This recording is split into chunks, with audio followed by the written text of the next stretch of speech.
Hi, this is Rob.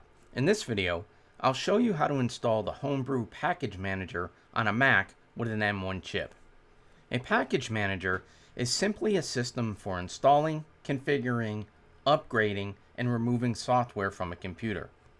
And Homebrew is a very popular free and open source software package management application which simplifies the installation of software on the Mac OS and Linux operating systems. In order to install Homebrew on a Mac, you must have the Xcode CommandLineTools package installed.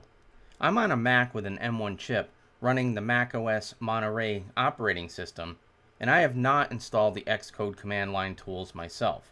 However, if I run the following command, this tells me that it may already be installed or I may just have an empty directory. So I can test to see if it's actually installed by executing the following command. And the result of this command shows a path to the developer CommandLineTools with a path to Git. So if I execute git space -- version, I see that Git is installed, and this tells me for certain that the Xcode CommandLineTools are already installed on my machine. So now I can move forward with installing Homebrew. First, it's probably a good idea to make sure that Homebrew isn't already installed on my computer, and I could do that by executing brew version.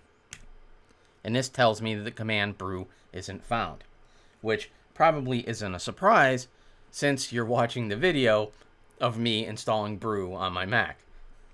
Now, the command that I actually want to execute to install brew is rather long, so I'll post it in the comments for the video, but it's posted here, and now I'll execute it. Enter my password.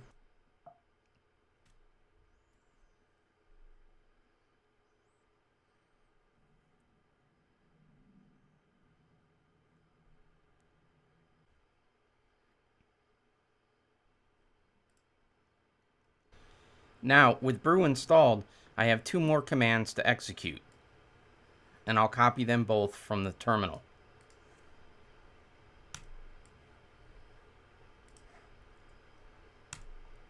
And now if I execute brew space doctor and then brew version, we see that Homebrew has been successfully installed. And that concludes this video of installing Homebrew on a Mac. I hope you found it helpful.